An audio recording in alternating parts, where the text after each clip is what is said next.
नमस्कार मित्रांनो, कसे आहात सगळे? मस्त मजेत ना? एस क्लास एज्युकेशन बाय सुहानीमध्ये आपल्या सर्वांचं मनापासून स्वागत आहे.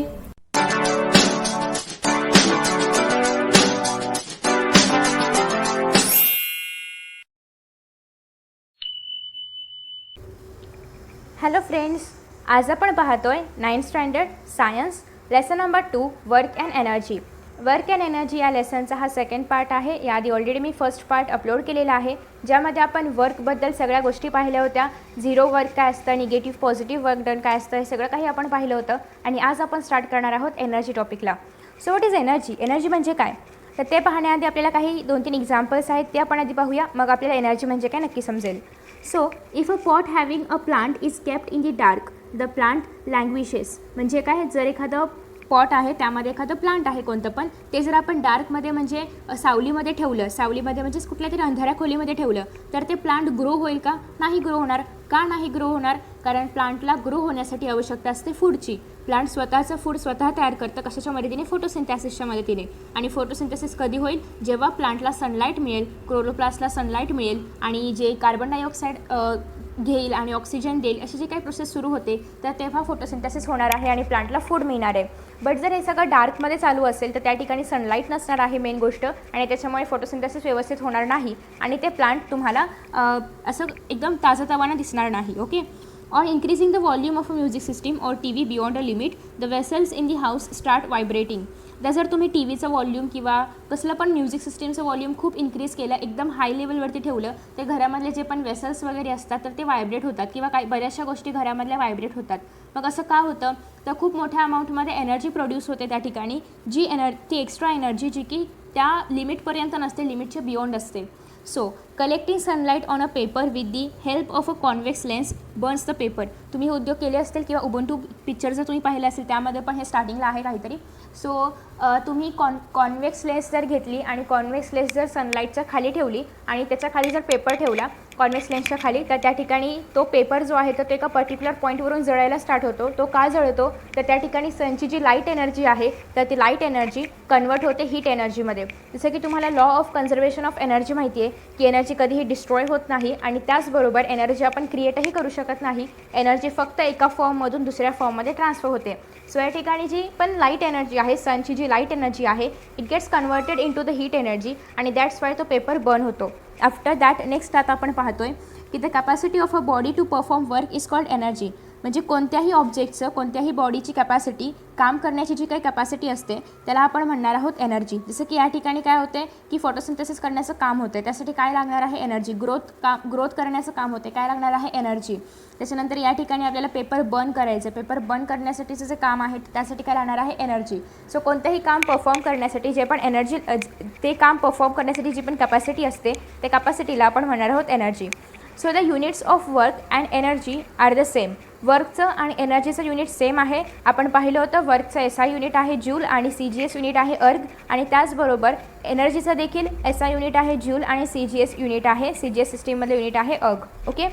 So after that we have learned that the energy exists in the various forms like mechanical energy, heat energy, light energy, sound energy, electromagnetic energy, chemical energy, nuclear energy, solar energy etc.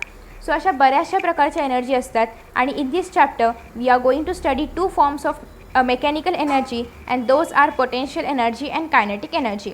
So आता kinetic energy म्हणजे काय? Kinetic energy म्हणजे गतिज ऊर्जा. गतिज ऊर्जा म्हणजे काय?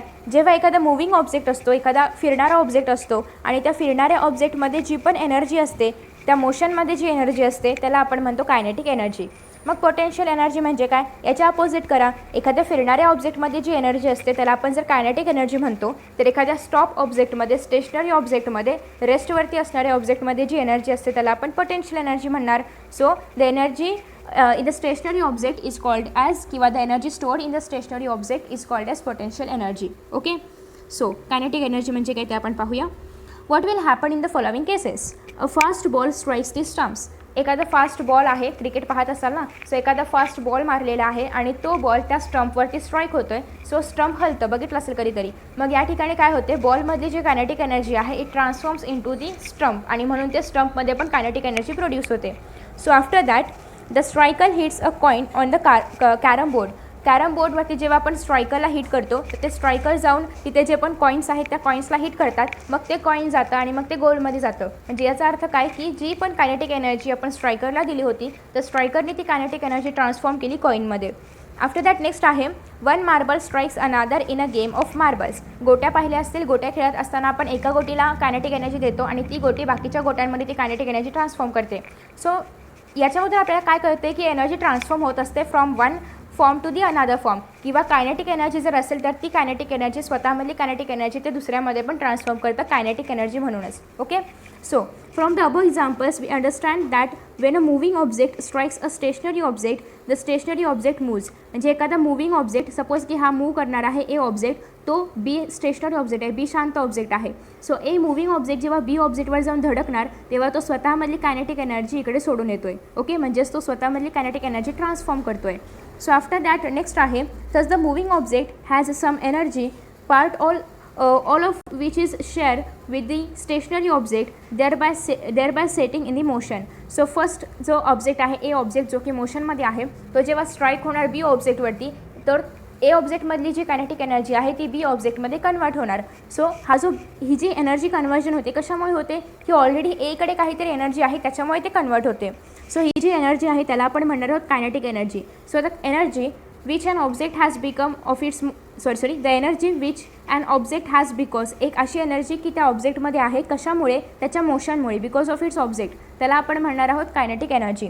So the work done by a force to displace a stationary object through a distance S is the kinetic energy gained by the object. म्हणजेच काय, काम होणं, वर्क डन म्हणजे काय, कार्य होणं. कशामुळे होते की एक ऑब्जेक्ट आहे त्या ऑब्जेक्टवरती फोर्स अप्लाय केल्यामुळे डिस्प्लेसमेंट होते आणि डिस्प्लेसमेंटमध्ये तो ऑब्जेक्ट एका ठिकाणाहून दुसऱ्या ठिकाणी जातो आहे आणि त्याच्यामध्ये कायनेटिक एनर्जी प्रोड्यूस होते. सो द कायनेटिक एनर्जी, त्या ऑब्जेक्टला मिळालेली कायनेटिक एनर्जी म्हणजे काय, त्या ऑब्जेक्टने केलेलं वर्क डन. म्हणजेच या ठिकाणी kinetic energy is equal to work done म्हणजेच डब्ल्यू. डब्ल्यूचं फॉर्म्युला काय आहे, एफ इंटू एस. म्हणजेच कायनेटिक एनर्जीचा फॉर्म्युला पण काय झाला, एफ इंटू एस, कारण वर्क डन म्हणजे काय आहे, एफ इंटू एस, आणि वर्क डन इक्वल आहे कायनेटिक एनर्जीशी.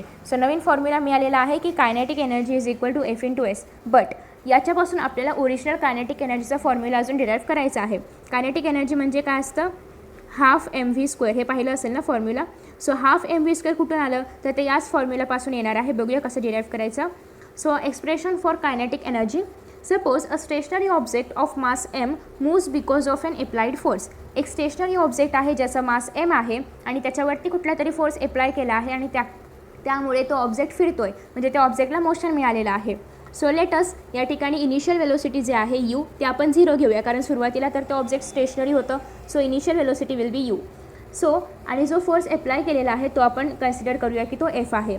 दिस जनरेट्स अन ॲसेलरेशन ए. या ठिकाणी जे ॲसेलरेशन तयार झालेलं आहे तर ते असणार आहे a in the object and after time t, आणि टी टाईम नंतर the velocity of the object म्हणजे जी फायनल वेलोसिटी असणार आहे तर ती इक्वल होणार आहे व्हीच्या. व्ही काय आहे, फायनल वेलोसिटी.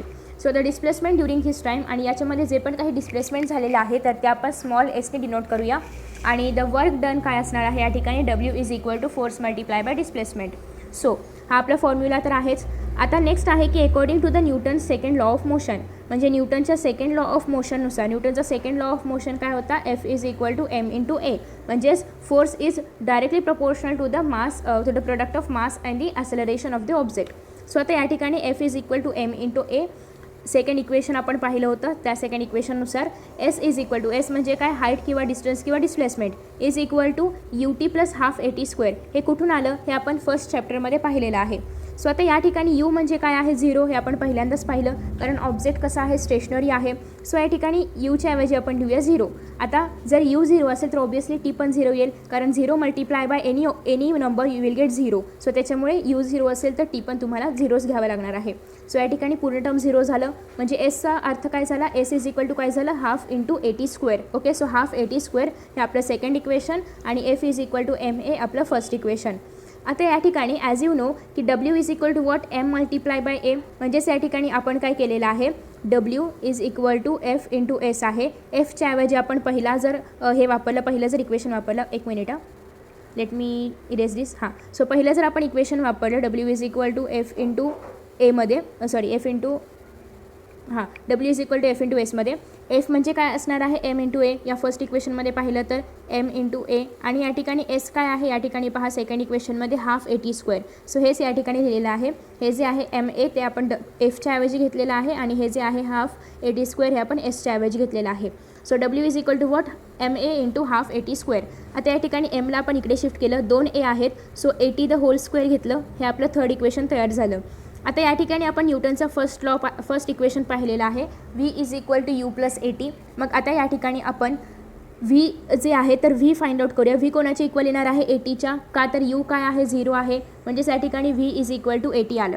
आता जर आपण स्क्वेअरिंग बोथ द साईड जर केलं, दोघांचा आपण स्क्वेअर केला, you will get V square is equal to A T square. मग या ठिकाणी ए टी स्क्वेअरच्या ऐवजी आपण व्ही लिहू शकतो, अर्थातच लिहू शकतो, पण आपल्याला व्ही स्क्वेअर घ्यावं लागेल कारण ते ए टी स्क्वेअर आहे. सो आपण ए टी स्क्वेअरच्या ऐवजी व्ही स्क्वेअर घेऊ शकतो. So V is equal to half M V square, A T the whole स्क्वेअरच्या ऐवजी आपण व्ही स्क्वेअर घेतलं, म्हणजेच या ठिकाणी W is equal to half M V square आलं. आता ॲज यू नो की आपण मगाशी पाहिलं होतं kinetic energy is equal to work done, म्हणजे या ठिकाणी जो वर्क डनचा फॉर्म्युला आपण आता डिराईव्ह केला तो युजली असणार आहे सेम टू सेम कायनेटिक एनर्जीसाठी.